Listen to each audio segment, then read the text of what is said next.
What, honey? Can you start the car? Yeah, where's the keys? There they are. Good morning, everybody. Happy Sunday morning to everybody. We are off to church. My hair is falling down. I didn't put enough gel on it. I hate when I do that.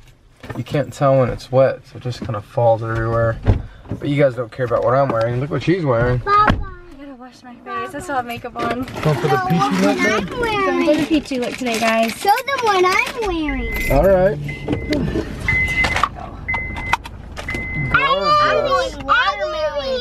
I'm going watermelon. You want to get in your seat, sweetie? Simply, yeah, we gotta go, baby. Puppy real quick. I stand upon the word of God, the Bible. That's Abram's version. Yay! He just says a bunch of like what he thinks are letters, and then he says Bible. I think it's so cute. Because I know on Sunday mornings we always put emphasis on what we're wearing, but I want to remind all of us that we don't go to church just to show off our best clothes. We go to church with open hearts, ready to receive God's word, and that's the main way we should be going to church. We shouldn't be thinking too much about what we're wearing or how we look. She always dresses fancy though. I always wear dresses. I dressed the other day. I didn't go anywhere, and you guys were, "What's Nita all dressed up for?" Like nothing. I just wear dresses in the summertime. I don't really dress fancier for church, but I do like to have my hair and makeup done. But I like to do that anyway. So if I have a long car ride, I'm gonna do it anyways. I just finished finalizing all the plans for the lesson this morning.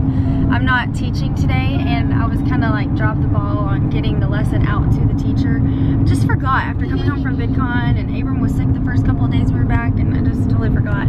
But it's all ready, and it's a 3-week lesson over prayer. I thought that was kind of a cool and like semi-deep lesson for kids Symphony's age 4 to 5 and 6-year-olds. I love you. Now listen to mommy. Listen, mommy will be here in the morning, kind of early, when you wake up, and we're going to the doctor. Don't forget, okay? You gotta get your checkup. Time for your checkup. Her up. Would you mind dressing her in something different? Okay. Thank you. We're going home. Look at those tears. Bye, Symphony. You forgot to say bye to me. Bye, Daddy. I love you, cutie. Have fun with Nana. Bye, Mom. We're home. We're home. This guy has been saying home the whole way here. Okay, Mommy's going to do it. Mommy got it. It's a 40-minute drive, by the way, guys. Come on, kids. Maybe he just needs a nap. Are you happy now, buddy? Such a homebody. Oh, now he wants juice. Okay. So he just wants to cry about something. What are you doing, dude? Get off that Jordan. I'm sad Symphony went over to my mom's house, but you know, sometimes you just gotta let go. You gotta let your children go. You know, this is good practice for when she's becomes a teenager and has to go to college, you know. It's helping us get accustomed to the feeling of letting her go. Right, honey? It's going to come sooner than we think. Soon she's about to go to school. Like, that's what we should be thinking about. Duh! You know, it's so weird because like Sam works, so he's not, I don't think, like there was one point where Sam was a stay-at-home dad for like 6 months. Did you guys know that? In between nursing school and getting a job, he stayed home while I worked. So for those 6 months, he did spend a lot of time with Symphony, but not even every day. But for me, since she was 2 years old, I have spent like all day, every day with her, except for like, you know, a few here and there when she's gone to her grandmother's or when we're out of town, whatever. But, you know, for the most part, I spend all of my days with her all day long. And we do everything together. We go grocery shopping together. We do everything together. She helps me get my wreath supplies. I've always called her my little sidekick, and it's so weird. I'm gonna have to start doing things without her. Like tonight I have to go grocery shopping with just Abram, and I was telling Sam I'm really sad to go without Symphony because I like having her there. I like her chipper personality, and she distracts Abram, and it's like, wow, this is what life is gonna be like forever now if she continues to go to big girl school. I've been thinking lately, just, you know, because we're wanting to travel and stuff and we can't while she's in school, maybe I should just really like think harder on it and just try to homeschool her. I just don't think she would want to do that, so I don't know. This doesn't really have to do with us letting Symphony go to my mom's house, but lately I've been thinking a lot about being the man that I want Symphony to marry. Ooh. Yesterday, 2 things happened. Oh, the picnic yesterday, that was her idea. And I had to go all the way back to the car to get a blanket. And, you know, I want her to have a man in her life when she gets older that does stuff like that for her, that gets up, goes out of his way, and does things that she wants to do that makes her happy. And also, also yesterday she wanted to pump the gas with me. Me and I both said no initially because we wanted to just pump the gas and get out of there. We're kind of in a hurry to go to the mall. I started thinking about it and it just hit my mind again. I want to be the man that I want my daughter to marry. So when she asked, I said, yeah, you know what, you can come out and pump the gas with me. I want her to be with the kind of man who says yes to things to her and not no all the time, and who's not controlling, and lets her, you know, do the things that she likes to do. That's kind of something that's been on my mind lately, as far as like when she asks me anything, or when it comes to like doing things with her, or being an example to in front of her with Nia, because I feel like she's like absorbing more things lately than before. I feel like it's really important now that I'm being a good man to Nia and to the family, and that she sees what a real man needs to be. So yeah, anyway. That's awesome. I know you felt that way. Well, now you know. Oh, and also this morning she helped me get ready for church, which was really cute. She actually buttoned up my shirt. I just let her do it. It took her some time, but it was just so adorable watching her button my shirt. Abram just built this whole train track all by himself. He keeps putting it in just like he's doing right now. You can do it. He's so determined. Other side. Good job. That's right. That's right. You had it. Let me help you. Where's your choo-choo?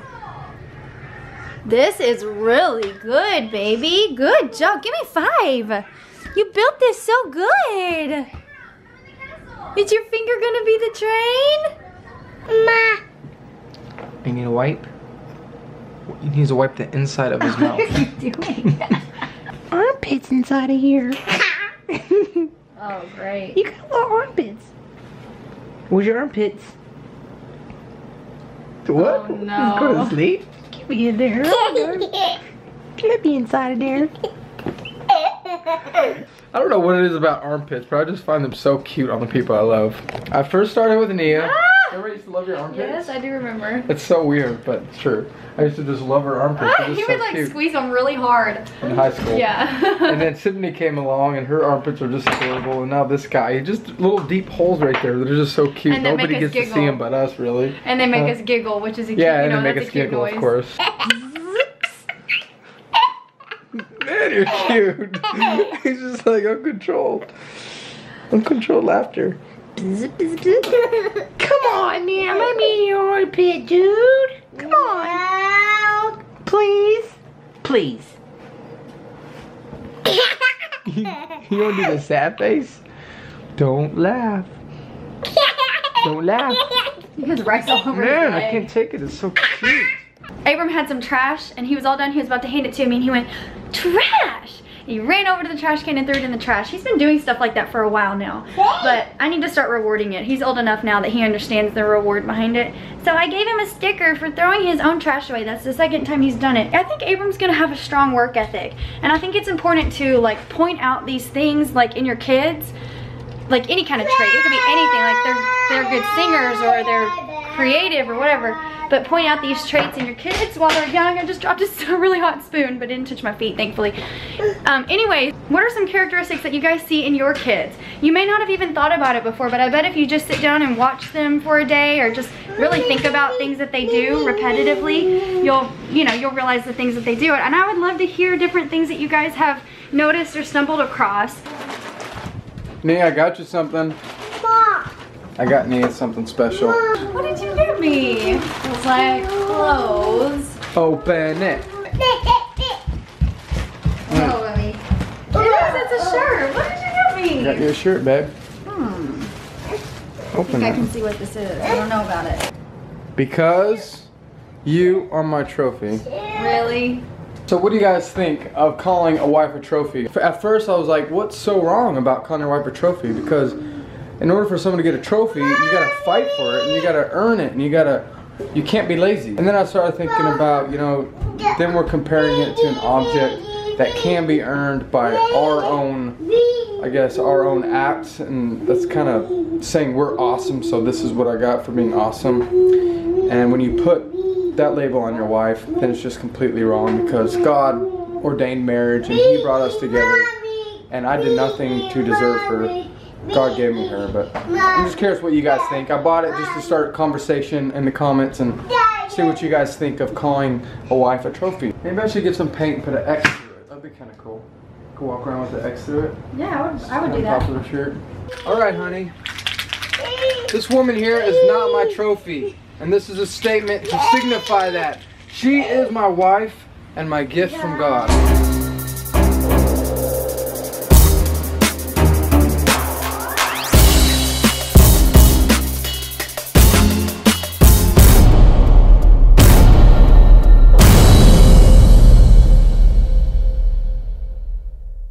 I could feel it going through my shirt. It did, it ruined my tank top. I knew it would. Did you make an actual X? You can't really tell it's an X. You sort of can. Now I owe Nia a new undershirt, and that's okay because she's my wife and not my trophy. And trophies, you can't really buy things for and take care of. I guess you can dust off, but. So yeah, what do you guys think of calling your wife a trophy? I love you. Bye guys, love you too. I finished it. I think it looks really cool like that.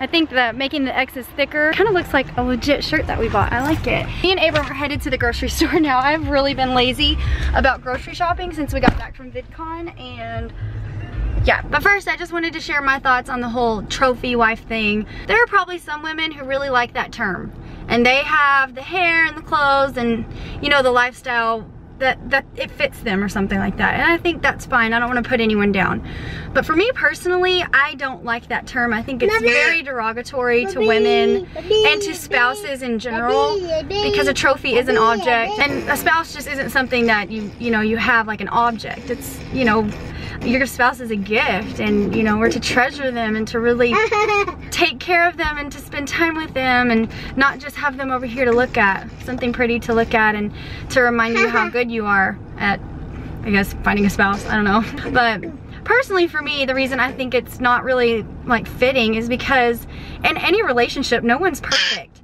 Like, Sam hasn't been perfect our entire relationship. He's really awesome and I'm in love with him, but he's definitely an imperfect person, as am I. And I just think that for someone to say like, oh, I worked so hard to earn her, like, not really. I mean, we've had ups and downs just like any other relationship, and I don't feel like there's been any side of our relationship that weighed heavier in the perfect department where he would be like winning me. You know what I mean? It's like, we both work really hard to maintain what we have, and marriage is not easy. Relationships aren't easy, especially when you have kids in the mix and bills and, you know, stuff like that, but we make it work and we love each other very much, and that's our gift. That, you know, we are gifts to each other.